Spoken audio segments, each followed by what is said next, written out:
buenas tardes.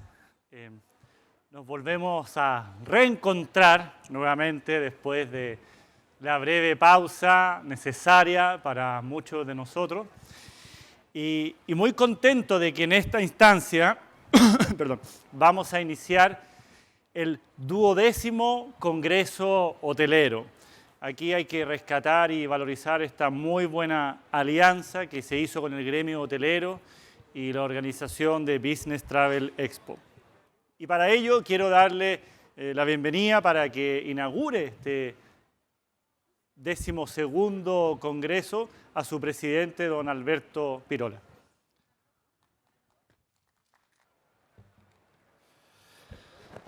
Buenas tardes a todos nuevamente. Aquí estamos partiendo nuestro evento, que es el Congreso Hoteleros de Chile.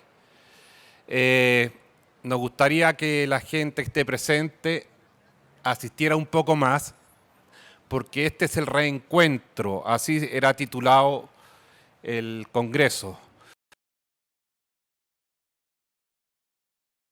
Que estemos hoy día bien unidos para empezar esta nueva etapa después de estos 18 meses que hemos estado bien castigados.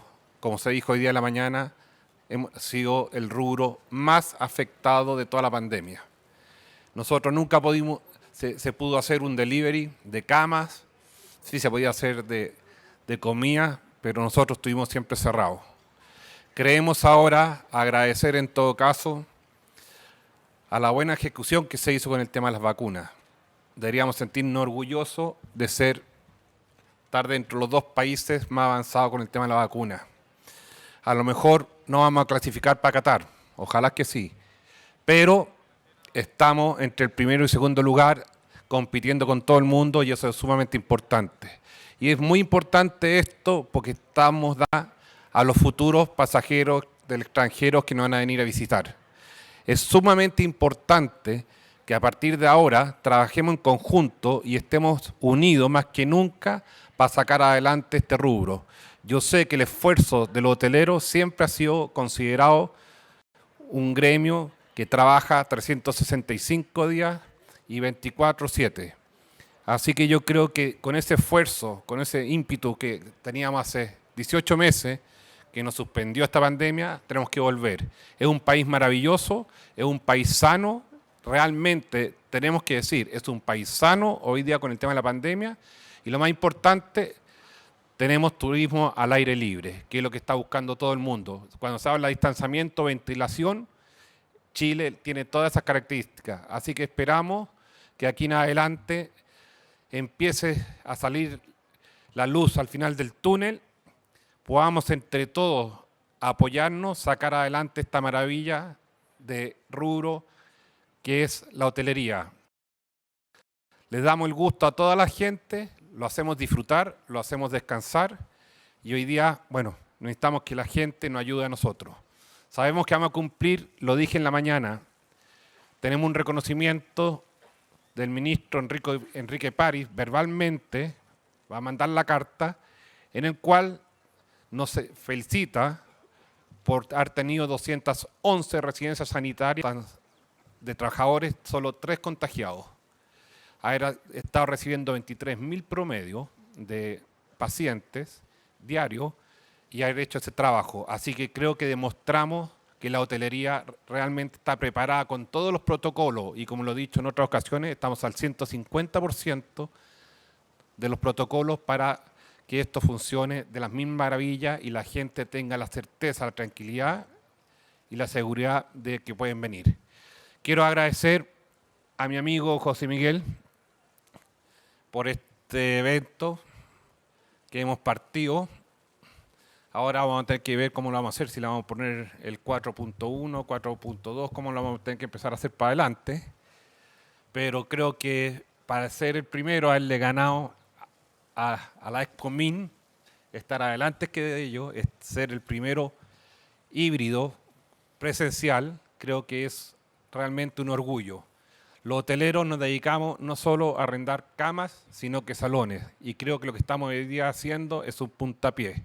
Me hubiese gustado que más socios estuvieran presentes. Espero que lleguen o espero que estén conectados, pero sí es necesario que estemos unidos y todos para salir adelante con esto.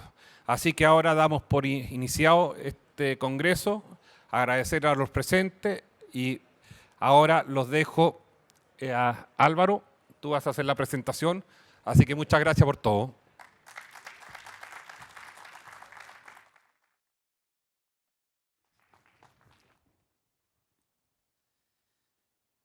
Gracias, Alberto, por tu mensaje de bienvenida.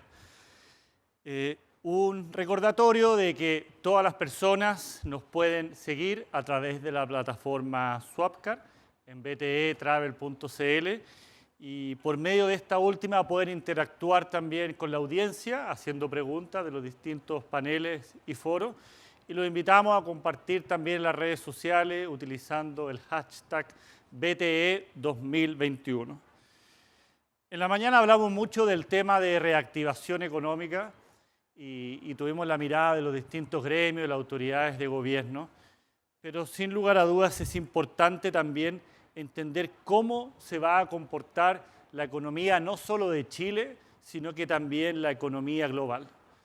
Bajo ese lema, la primera presentación que se hará tiene el tema a tratar que se llama Economía Global, Chile, el mundo y la economía rumbo al 2022.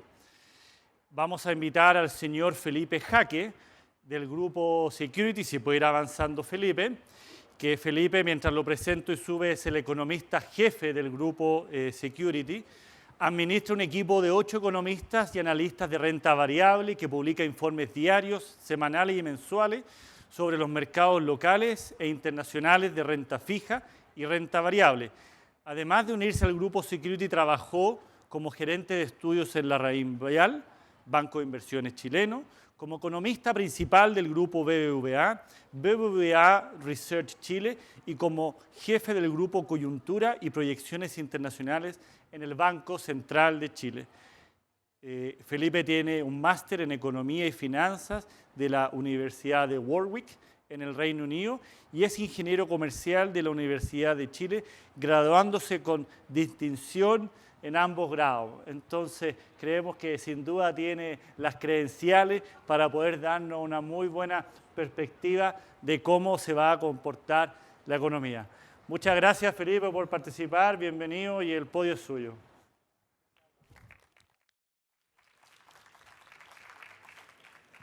Bien. Voy a sacar esto, sí, porque está un poco caluroso aquí. Bueno, la idea de la presentación es hacer un recorrido, un poco lo que hablaba Álvaro al principio. En qué pie está la economía mundial, en qué pie está la economía chilena y hacia dónde nos estamos moviendo en términos de la dinámica de estos mercados. Entonces, primero, ¿cómo ha evolucionado la pandemia? Solamente para resumir un poco dónde estamos hoy día. Acá están las series de economías desarrolladas en términos de los nuevos casos en medias móviles de 7 días. En el fondo lo que vemos es que efectivamente habíamos tenido un repunte importante en algunas economías en Europa sobre todo, pero lo que está pasando ahora es que eso está cediendo. Y más importante aún, si uno mira otras estadísticas relativas a letalidad de estos nuevos casos o cuánto han ido impactando en la macro de estos países, la verdad que ha sido mucho más tenue de lo que habían sido las primeras olas. Donde hubo bastante preocupación fue en Asia. Acá está un subconjunto de países de esa región donde habíamos tenido pics bien importantes en términos de la pandemia y cómo habíamos tenido entonces esta variante Delta que había estado impactando muy fuertemente. Sin embargo, algo muy positivo es que si uno compara cómo están paradas la mayoría de las economías hoy día en términos de vacunación respecto a lo que tenían, por ejemplo, a fines de junio, que son las barras rojas, tenemos una serie de economías en torno a el 80% sobre el 70% en términos de vacunación. Eso significa que hay una buena chance de que finalmente lo que estemos viendo ahora como salida de la pandemia vaya avanzando y no tengamos estos retrocesos que habíamos tenido, por ejemplo, en el segundo semestre del año pasado.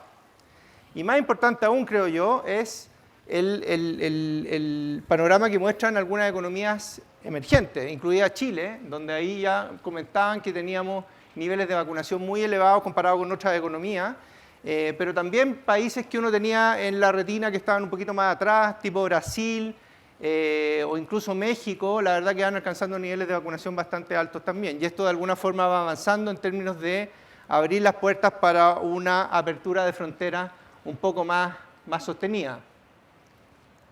Y más importante aún, estos gráficos, un poquito desordenados los tallarines que vemos acá en términos de confinamiento, pero lo que muestran, si uno mira el big picture de este índice de confinamiento efectivo que tiene la economía, lo que vemos es que efectivamente desde mayo del año pasado empiezan a ceder, empieza el 2021, tenemos algunos retrocesos en términos de confinamiento de la población y después finalmente esto termina cediendo en casi todas las economías que tenemos marcadas acá.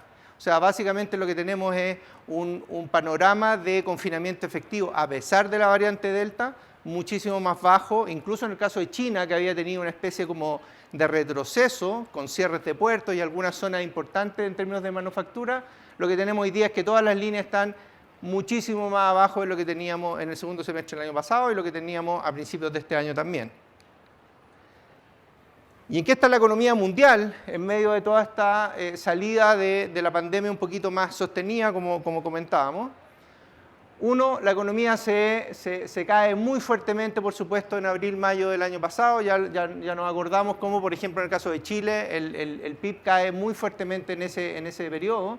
Hay una recuperación notable de todas las economías. Ahí está en línea verde lo que fue la recuperación de la actividad en emergentes, cómo rebota de alguna forma la actividad económica en todos estos sectores.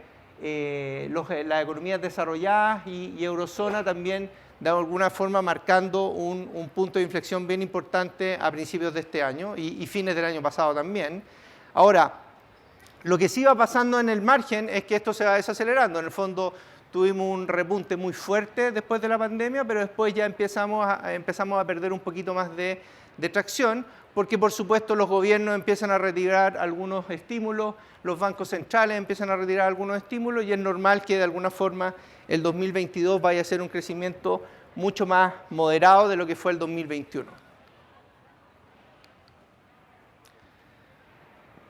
Y acá están las expectativas, si se fijan entonces un mundo que crece por sobre el 4% del 2021, 2022, nos fuimos a negro.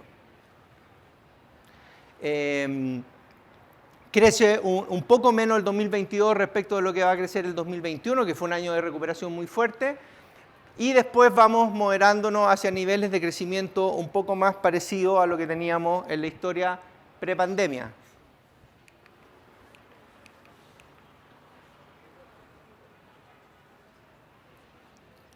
Sigo y espero un ratito. Perfecto.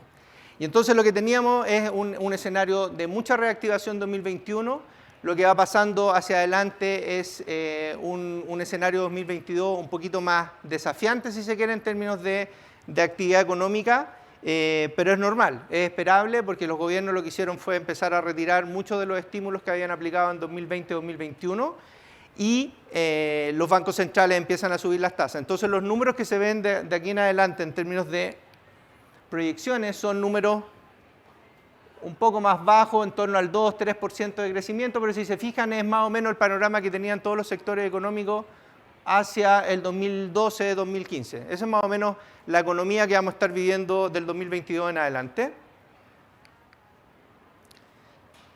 Y quizás lo que empieza a ser un tema relevante para efectos de cuánto más estímulo se puede aplicar en esta economía y qué tan esperable es que los gobiernos empiecen a retirar un poquito toda la cantidad de apoyo que inyectaron durante el 2020-2021 son los niveles de deuda pública que va a tener toda la economía. Acá hay una gran discusión interna de que Chile se endeudó mucho, de que es un país que quedó un poquito más vulnerable a próximos shocks, pero la verdad que si uno mira economías avanzadas también terminaron con niveles de deuda muy altos. Niveles de deuda en Europa también bastante elevados en términos de porcentaje del PIB y América Latina, que es la línea verde, por supuesto que también se endeuda muchísimo en medio de esta pandemia. Y eso significa que los gobiernos se van a quedar un poco más atados de manos para la próxima crisis o shocks que pueda recibir la región. Y lo otro importante es que no podemos pretender, como América Latina, esperar que nuestros gobiernos se vayan a endeudar a niveles como los de Europa o los de Estados Unidos, porque por supuesto no tenemos su moneda, ni tenemos las credenciales históricas como para tener esos niveles de deuda. Y por lo tanto es razonable pensar de que aquí se empieza a retirar un poquito el estímulo.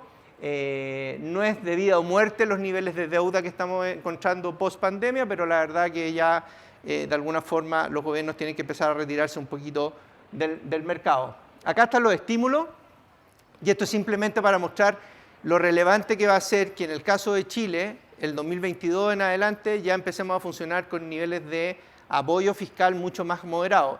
La barra azul son los gastos adicionales e ingresos no percibidos de Chile, comparado con el resto de la región en porcentaje del PIB. Este es el nivel de ayuda que se gastó, entre comillas, durante la pandemia. Las barras rojas es lo que se aportó en capital, préstamos a las compañías y garantías, los tipos FOGAPE y otro tipo de ayuda. Y Chile, por supuesto, fue de los más relevantes en términos de apoyo. Por lo tanto, es esperable que el 2022-2023 no tengamos esos niveles de liquidez dando vuelta en el sistema. Y un punto que pone algo de pelo en la sopa al escenario 2021-2022 es lo que está pasando en China. Evergrande, las constructoras, las inmobiliarias que están con niveles de endeudamiento bastante elevados. Y aquí hay que mostrar algo que ha sido un riesgo latente en la última década probablemente. La flecha está mostrando dónde está China. Si se fijan, los niveles de endeudamiento cuando uno suma gobierno, hogares y empresas en China está al nivel de las economías desarrolladas, aun cuando su nivel de ingresos es bastante más bajo que eso. Y por lo tanto, el tema de China siempre ha sido un riesgo latente en los últimos años, y lo que tenemos acá en el fondo que tener en cuenta es que estos ruidos van a estar apareciendo cada cierto tiempo en distintos sectores, porque de alguna forma los niveles a los cuales se está moviendo la economía china en los últimos años, en términos sobre todo de deuda corporativa, la deuda de las empresas, que es la barra verde, es bastante elevado respecto de lo comparamos con otras economías emergentes y se parece bastante a las economías desarrolladas, y eso significa que funciona con un nivel de apalancamiento relativamente alto. Y por lo tanto, estos tropiezos tipo Evergrande y otras compañías que hemos tenido en los últimos 2 años son esperables. Lo razonable es que en la medida que tenga algún impacto relevante para China a nivel doméstico, el gobierno haga el trabajo de apoyar esas compañías y evitar que haya efectos colaterales demasiado significativos. Así es que, si bien es cierto, ha metido bastante ruido el tema de Evergrande en las últimas semanas, uno debiera esperar que el gobierno, sobre todo por su impacto a nivel local, el gobierno chino tenga una salida, de alguna forma, una ruta de salida para este shock, aunque es esperable que esto se siga repitiendo en el futuro, dado los niveles de endeudamiento que tiene el sector privado. Ahora, ¿por qué nos importa esto? Porque al final del día, un gráfico probablemente bastante conocido por algunos de ustedes es cuánto pesan las exportaciones a China de nuestras economías. Y aquí aparecemos Chile, Brasil, Perú, como dentro de los países que más exportan, sobre todo materias primas, a ese país. Y por lo tanto, China o los tropiezos que tenga China son particularmente relevantes para nuestra región. Y eso es relevante porque al final del día tiene efectos cambiarios, tiene efectos en mercados financieros, tiene efectos en los activos y en la actividad real también. Somos dependientes de China, en cierta forma, mientras seamos exportadores de materias primas, eso no va a cambiar. Y por lo tanto, siempre hay que tener un ojo sobre lo que está pasando en esa economía. Y probablemente el dolor de cabeza que están teniendo todos los bancos centrales, todos los gobiernos, no solo Chile, es el tema inflacionario, las presiones de costo y los shocks a las cadenas de suministro. Esto es un tema especial porque de alguna forma se suponía que en medio de la salida de la pandemia lo que íbamos a tener era una economía que se empezaba a abrir, una economía donde la oferta, donde los servicios empezaban a funcionar, donde las manufacturas empezaban a funcionar de nuevo y por lo tanto las presiones de costo iban a ir cediendo, las cadenas de suministro iban a empezar a funcionar, las plantas de los fabricantes de automóviles iban a retomar de alguna forma la posta de esta reapertura, y eso no está ocurriendo. Y tres cosas que están pasando. La línea azul es la inflación de Estados Unidos. Hoy día sale un nuevo dato, pero ahí tenemos inflaciones de Estados Unidos y Chile en el 5 o 6%. Ustedes van a decir, pero eso no suena mucho. Ahora vamos a ver un gráfico más largo, histórico para Chile. Y quizás el único país que no tiene problemas de inflación hoy día es China, que es la línea verde, que está con niveles de inflación bajo el 2%. Pero acá hay un efecto importante de todas las economías que están sufriendo este desajuste o asimetría que hay entre una demanda y hogares que aparecen muy sólidos recuperándose post pandemia, y la oferta que no está acompañando todavía todo lo que uno quisiera esa recuperación. Y uno de los puntos importantes es que los índices de materias primas, los alimentos, el petróleo, los metales están todos subiendo de manera bien importante, y por lo tanto acá hay estructuras de costo que están saliendo cada vez más caras para una serie de industrias, y eso es importante tenerlo en mente. Acá hay un gráfico bien largo para los que se acuerdan de cuando tuvimos en Chile la inflación de casi el 10% en el 2008. Y de alguna forma eso vino de la mano con precios de materias primas muy elevados. Y quizá el punto más relevante acá es cuánto están costando los fletes, que es algo que aparece todos los días en la prensa. En términos, acá hay un índice de costo de flete a nivel mundial. No está a los niveles que tuvimos en el 2007-2008, pero sí, si se fijan respecto de los últimos 10-15 años, la verdad que son niveles bastante elevados. Entonces, acá hay problemas de logística, hay costos de transporte que están muy elevados, hay materias primas que están cada día más caras. Y eso de alguna forma es lo que está poniendo un poco la presión sobre los costos, la presión sobre los bancos centrales de tener que salir a hacer frente a esta inflación, que no es un problema solo de Chile, sino que es un problema de varias economías a nivel mundial. Y en el caso particular de Chile, acá hay un gráfico, varios tallarines de nuevo, pero la idea es la tendencia. Todos los tallarines van a la baja, y cuando todos estos tallarines van a la baja, lo que estamos diciendo en el fondo es que las monedas de todas estas economías, Chile, Brasil, México, Colombia, Perú, van a la baja. Y así como nosotros estamos viendo el tipo de cambio en Chile a 830 o más por dólar, Perú llega a niveles sobre los 4 soles por dólar, Brasil se ubica a los 5.40, 5.50 reales por dólar. Todos estamos castigados debajo del agua en este gráfico respecto de lo que era la historia de los últimos 10-15 años. Dentro del barrio, Chile, que es la línea roja, junto con Perú, son los mejores del barrio, son los menos castigados, pero estamos todos de alguna forma debajo del agua. Cuando uno compara Chile con lo que típicamente nos gustaba compararnos, que era Nueva Zelanda, Australia, Sudáfrica, otros exportadores de commodity un poco más desarrollados que Chile, la verdad que acá no somos los mejores del barrio, somos los peores del grupo. Somos los que estamos más debajo del agua en esta gráfica en términos de moneda. Y por lo tanto, es una preocupación adicional que nuestro tipo de cambio esté tan elevado. Para efecto de alguna de las industrias, como la industria de servicios, puede ser, o la industria hotelera de turismo, puede ser un punto a favor, que es que en el fondo esto se ve particularmente barato respecto de ojos de monedas desarrolladas. Pero todo esto mezclado hace que, si se fijan en las tasas de política monetaria, las tasas de interés que fijan los bancos centrales, cuando uno mira este gráfico se da cuenta inmediatamente que aquí hay dos términos excluidos, bien marcados. Uno es América Latina, que es la línea azul, y dos, Europa emergente, que es la línea Calipso. Todos los otros, desarrollados, europeos, mundo en promedio, están todavía con tasas de interés relativamente bajas. Somos los emergentes los que hemos tenido que empezar a enfrentar tasas de interés más altas, de la mano con monedas más castigadas, tipos de cambio más altos y presiones de costos importadas más elevados. Y esto de alguna forma nos empieza a disociar un poquito de cuál va a ser la dinámica de la demanda a nivel interno, doméstica, versus lo que puede ser la demanda externa. ¿Y cómo se ve Chile en todo este contexto? Uno, la inflación relativamente alta. Ahí está un gráfico bastante elocuente de cuando llegamos el 2008 a niveles de inflación del 10%. con un banco central que tuvo que subir la tasa de interés muy fuerte y todos los créditos también sufrieron con esa subida de tasa de política monetaria. Los niveles de inflación que tenemos hoy día están parecidos a los que tuvimos el 2015-2016. Es un escenario un poquito más estresado, pero si uno mira la historia de Chile, no tan larga, esto es del 90 hasta la fecha. Bueno, en los 90, al principio de los 90, teníamos inflaciones del 20-25%. O sea, en el fondo, lo que ha ido pasando en las últimas décadas es que hemos logrado comportarnos de mejor manera en términos de inflación.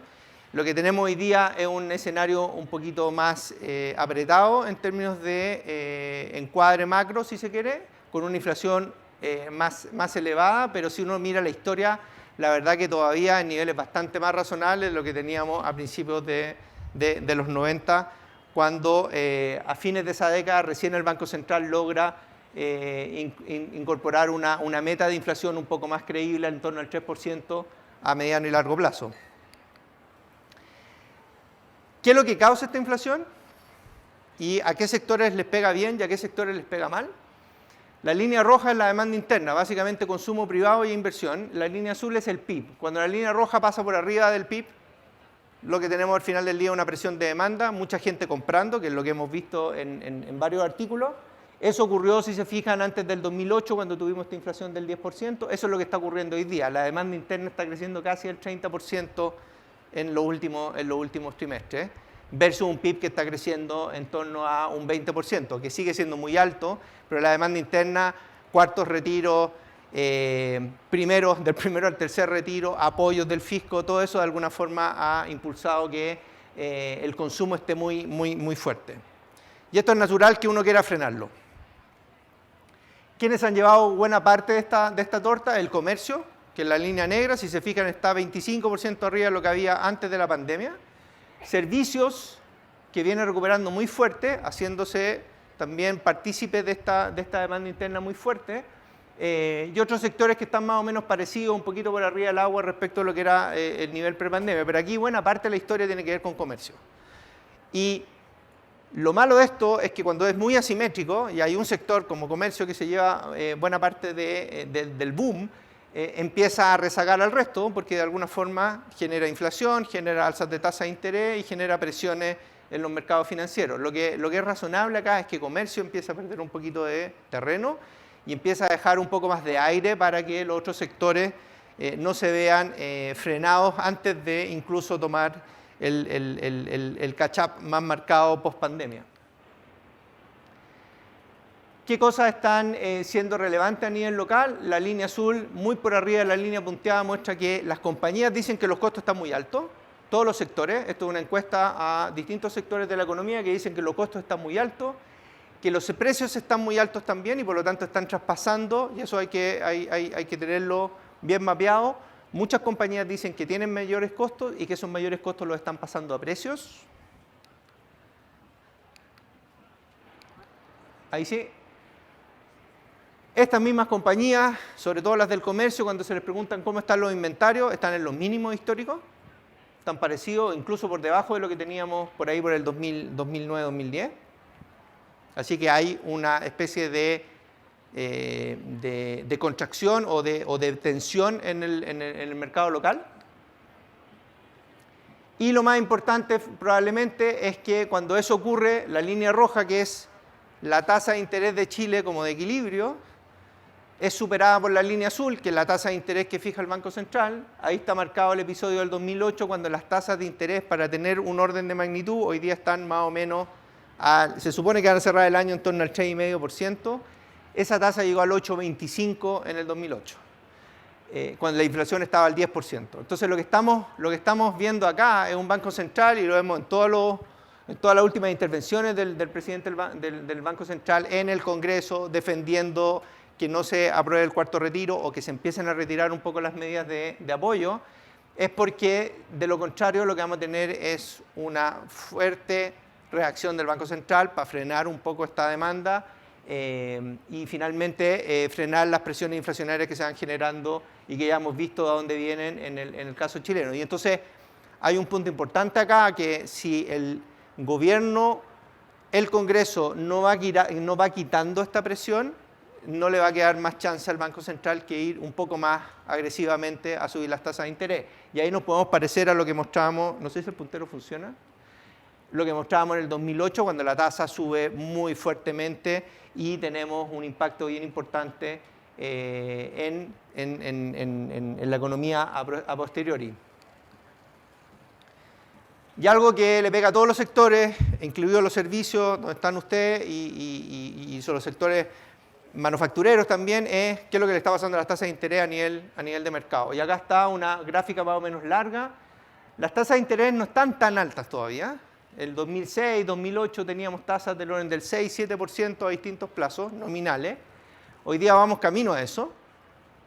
En las de largo plazo están un poco más altas hoy día, esta semana, por los ruidos del cuarto retiro.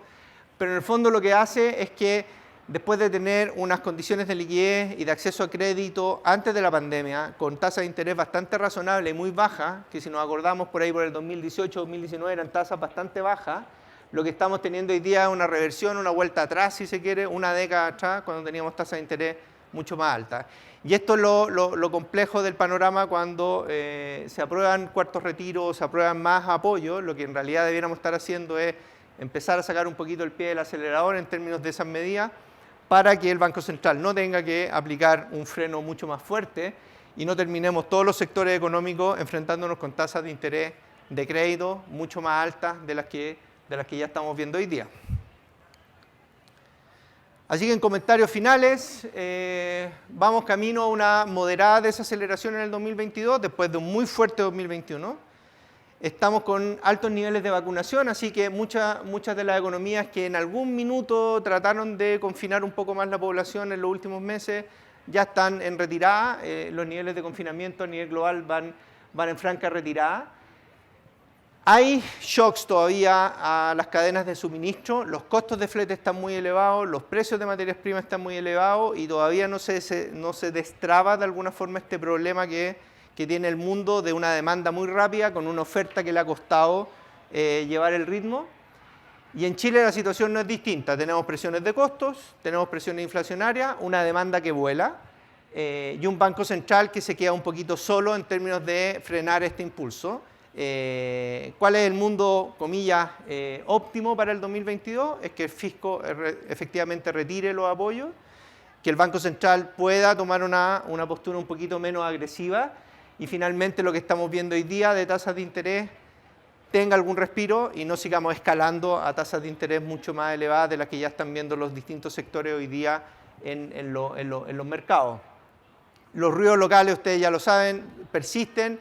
Donde más se grafica esto es en tipo de cambio, en tasas de interés, y por lo tanto, si ceden estos ruidos locales, lo más probable es que tengamos algún alivio, algún respiro en tipo de cambio, en tasas de interés, en acceso a crédito y en una dinámica macro entre los sectores servicio, comercio un poco más desacelerado, un poco más equilibrado, si se quiere. Lo que tenemos hoy día es un escenario un poquito asimétrico, donde comercio, demanda interna, consumo están muy bollantes, pero todo el resto estamos empezando a pagar un poquito el precio de una economía que va demasiado rápido para lo que realmente puede soportar en el mediano plazo. Déjeme parar ahí para no abusar del tiempo.